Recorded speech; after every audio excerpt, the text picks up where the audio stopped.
Welcome, everyone. It's a pleasure to be with you here today.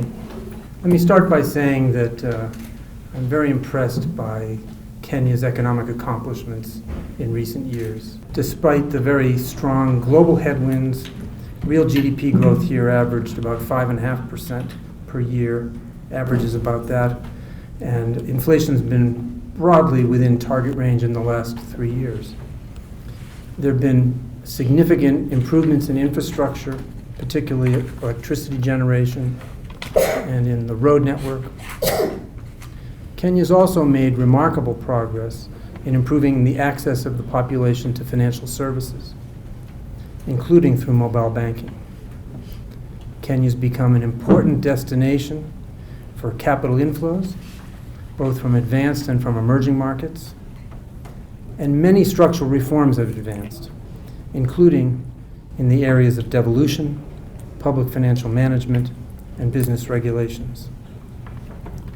I had many discussions with members of the government, including Cabinet Secretary. We agreed with the authorities that continued reforms are going to be needed to sustain the economic growth that Kenya has and to spread its benefits across the population. In particular, it will be important to undertake a growth-friendly reduction in the fiscal deficit over the medium term in order to make sure that public debt stays in the safe zone. It'll also be important to reduce the current account deficit over time. The IMF is pleased to be supporting Kenya in these efforts. We, as you know, are supporting Kenya with a $1.5 billion precautionary facility. Kenya is the first country in Africa to be eligible for that facility. We have raised the amount that Kenya can draw from the previous arrangement to this $1.5 billion figure. That is because of our conviction that the strength of the Kenyan economy warrants that stronger level of support. And we hope that this will be of use to Kenya in the coming years, where we expect that the international environment will remain a complex one. Let me end by just expressing my appreciation to the Kenyan authorities for their warm hospitality during my short visit here. I was fortunate enough to have the chance to exchange views with His Excellency President Kenyatta, Cabinet Secretary Rotich, who's here with me today, Central Bank Governor Patrick. I know him well, and I apologize for messing up his name, and Roger, and business leaders, members of civil society. And I had the chance to give a talk and exchange views with students over at Strathmore University. So with those comments, let me turn the floor over to Cabinet Secretary. Thank you very much, Mr. David Lipton. Let me say that we are very pleased to host the first Deputy Managing Director of the IMF, and we are very honored that he chose to visit Kenya. As you are aware, the Managing Director of the IMF, Christine Lagarde, visited Kenya about 2 years ago, just also to update herself on the developments in Kenya. So to us, it's really a show of confidence in our Kenya's economic performance, especially at this time when global economic conditions are turbulent. During the visits of the first Deputy Managing Director and his team, we have discussed Kenya's recent economic development and outlook, the challenges that we are facing, and what the IMF can do to assist us. Let me just mention also that, as you are all aware, we grew at 5.6% last year. This is up from 5.3% the previous year, 2014, and the economy managed to create jobs of over 840,000 new jobs, up from about 799,000 in 2014. Let me say that the growth that we enjoyed last year is way well above the average of the sub-Saharan Africa of about 3.5. So we really proud ourselves that we have managed to grow under very difficult global conditions. As you're aware, this growth has been supported by continued macroeconomic stability and increase in output in very key sectors like agriculture, construction, finance and insurance, transport and storage, real estate, manufacturing, and public administration. As First Managing Director said, we have managed to keep inflation stable and within our target over the last 2 or 3 years or so.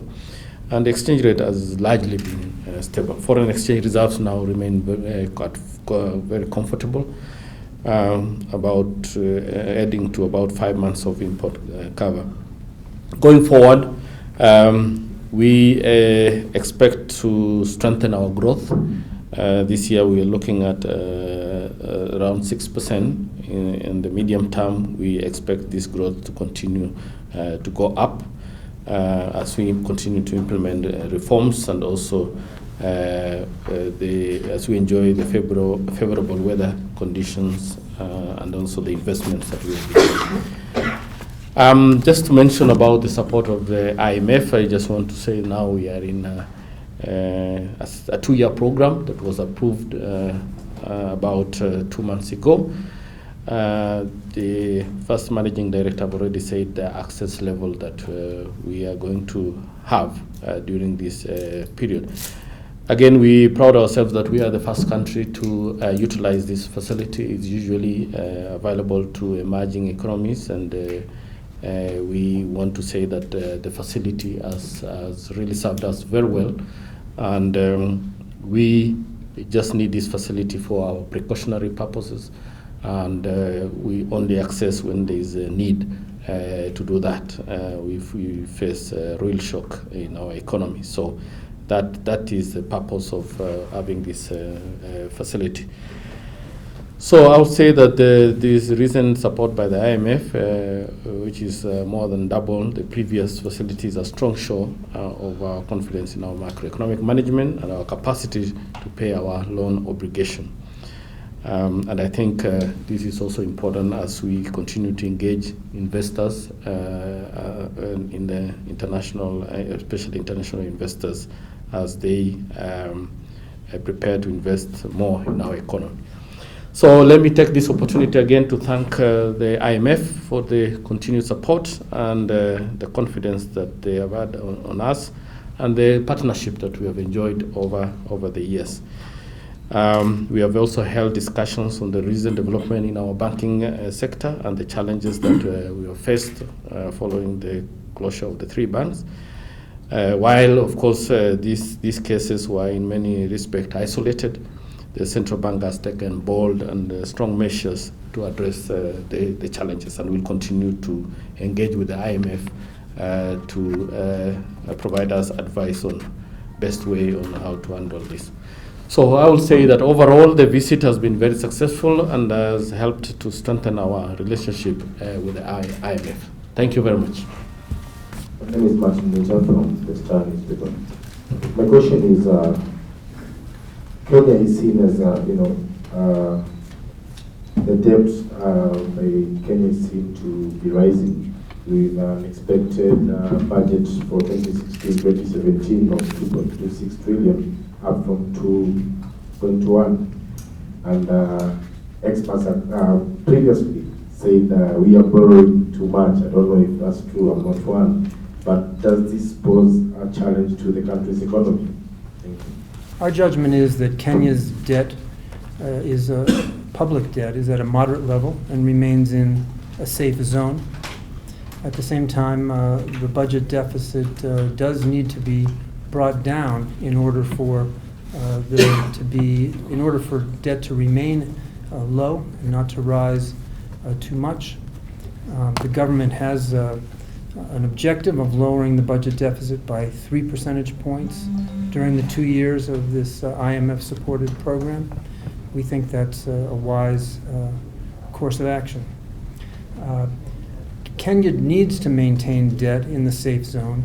We've learned from the experiences of other countries, including in sub-Saharan Africa, that when global circumstances can turn adverse,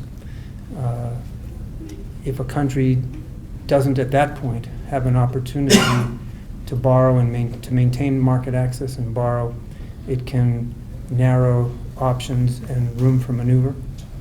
At the same time, there is a need to continue the important spending priorities of the government, including infrastructure, health, education.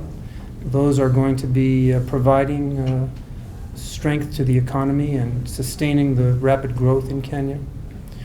So compromises will have to be made in order to bring the deficit down, prioritizing spending, improving the very good project that has been going on to improve public financial management.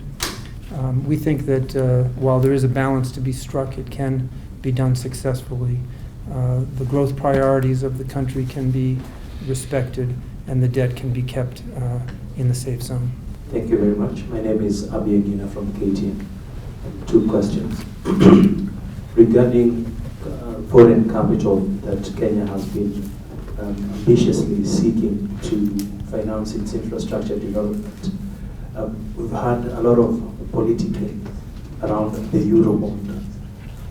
As the IMF, are you concerned about issues that have emerged around fiscal management, fiscal discipline within Kenya, especially in regard to the Eurobond? And I'd also like to address this question to the CS. I know it's a subject that you'd want it to disappear like tomorrow, but Kenyans still feel the issue around the Eurobond needs finality to it in terms of how the money was spent and the trickle-down effect in the domestic economy. I wish you can comment on that. Yeah. Let me start by saying that what I can say from the standpoint of the IMF, it is important for countries like Kenya to be able to access international markets, to augment the domestic savings pool. It will help you finance needed infrastructure. Kenya, like many other countries in the world, does this by issuing a Eurobond. It is one of the few African countries that has market access to be able to do this at modest interest rates. On the question of the last Eurobond, I have to say that the accounting that has been presented to the IMF has been done according to the methodologies that we use and that many other countries use. The Eurobond proceeds were held by the central bank. The government was granted a deposit that was the domestic currency counterpart to those funds, and was put at the disposal of the government for it to use for its expenditures. From our standpoint, this is according to our methodologies, and I should say the way that other countries that issue Eurobonds do this as well, rather normal, I would say, if you look at it from an international perspective. I think previously we have provided information with regard to where we've spent the Eurobond proceeds in various infrastructure ministries.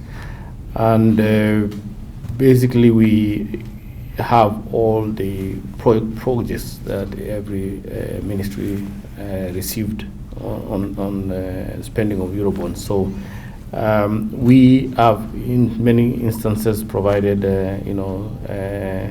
areas we have spent on, particularly on infrastructure, the road projects, water projects, and the like. And it cuts across many infrastructure ministries, and the specifics are with the ministries. As you know, we fund ministries to support those programs. The whole idea of the Eurobond proceeds were for budgetary support to augment the revenues that we collect through KRA and also the domestic borrowing and fund the budget as approved by Parliament. Thank you. My name is Alex Mongi from MTV. We are getting almost to the halfway stage of this year, and I want your comment on how the year is panning out in terms of world economic performance, and maybe also something about East Africa as well from where you sit. Thank you. We forecast that growth in the global economy is going to be at a modest rate, but accelerating as the course of the next year and a half goes along. But I think we're finding that growth in a number of countries has been rather slow in the fourth quarter of last year and the first quarter of this year, which is the latest for which we have data. And in particular, that's the case in the United States.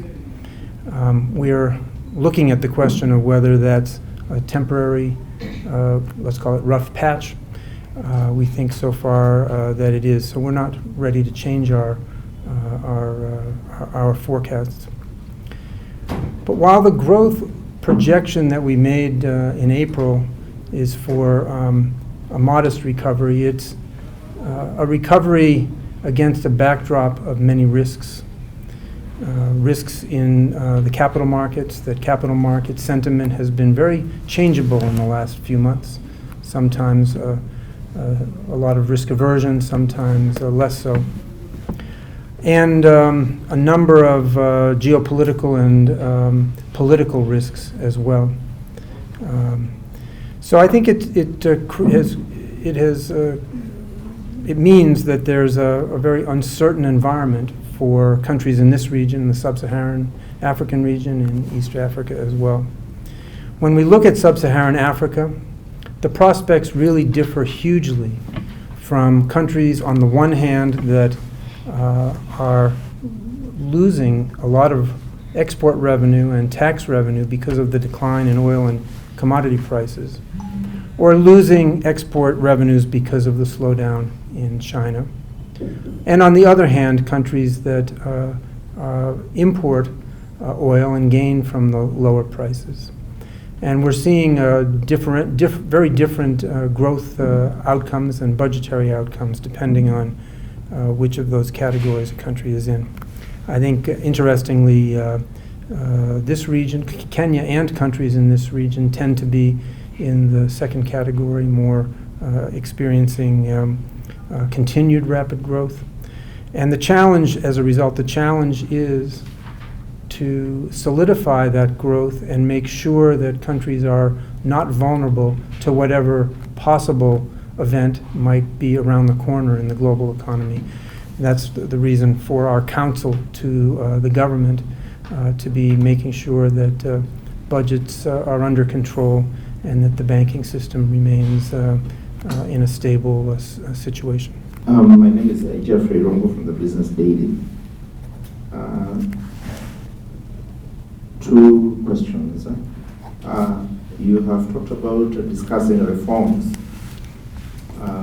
that Kenya needs to carry out. You singled out fiscal deficit, the fiscal deficit issue as one. What are the other reforms that you have discussed that Kenya needs to carry out? Secondly, on the part of the minister, he said that Kenya is experiencing challenges that it would like IMF to help in resolving, and you singled out the banking sector issue. What are the other challenges that you have in mind or you have discussed that you want the IMF to help with? Thank you. First, I want to start by emphasizing that Kenya's performance is strong, and the policy framework that's been well established here is one of the key reasons for the strength of economic performance. That said, there's always room for improvement, and Kenya has very high aspirations for development and growth. And so, of course, we did talk about how to press ahead, how to build a basis for continued fast growth, maybe even faster growth. So yes, one area is to make sure that deficits and debt are on the trajectory that is desirable. Improving the structure of the economy is also key to sustained rapid growth. Part of that is about the development of infrastructure, and the government's been conducting, I think, a good and strong and broad infrastructure program. Creating a strong and improved business climate is important, which has many elements, whether it's in the areas of taxation or regulation, to make sure that it's not difficult, unduly difficult to run and operate a business, so that investors, both Kenyan and foreign investors, will be attracted to invest more here. And as you mentioned in your question, there's the need to make sure that the banking system, which has been stable and sound, remains so. Given the recent instances where particular banks fell into difficulty, I think that served, as a useful wake-up call to make sure that supervision of banks is up to the challenge in the event that a larger or more systemic bank would have a difficulty. We know from recent weeks' events that there have been questions about the banks that have been intervened and the impact that may have, and I think showing that the supervisory system is strong is also an important part of building the business confidence that the country will need. With respect to, I think, the banking sector, let me just mention that our discussion on the banking sector was basically to update the IMF on where we are, the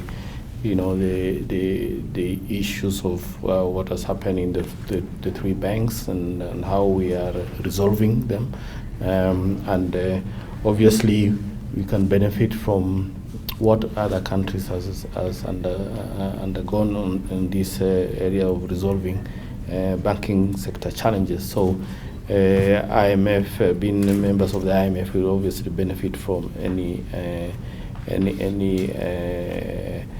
advice that may be available on this. But I just want to mention that it is important that our banking sector remains stable, and we will continue to strengthen it, especially in the area of supervision and learning from other countries how they have managed this. This will be important for us. Thank you. Thank you very much. Good to see you. Thank you.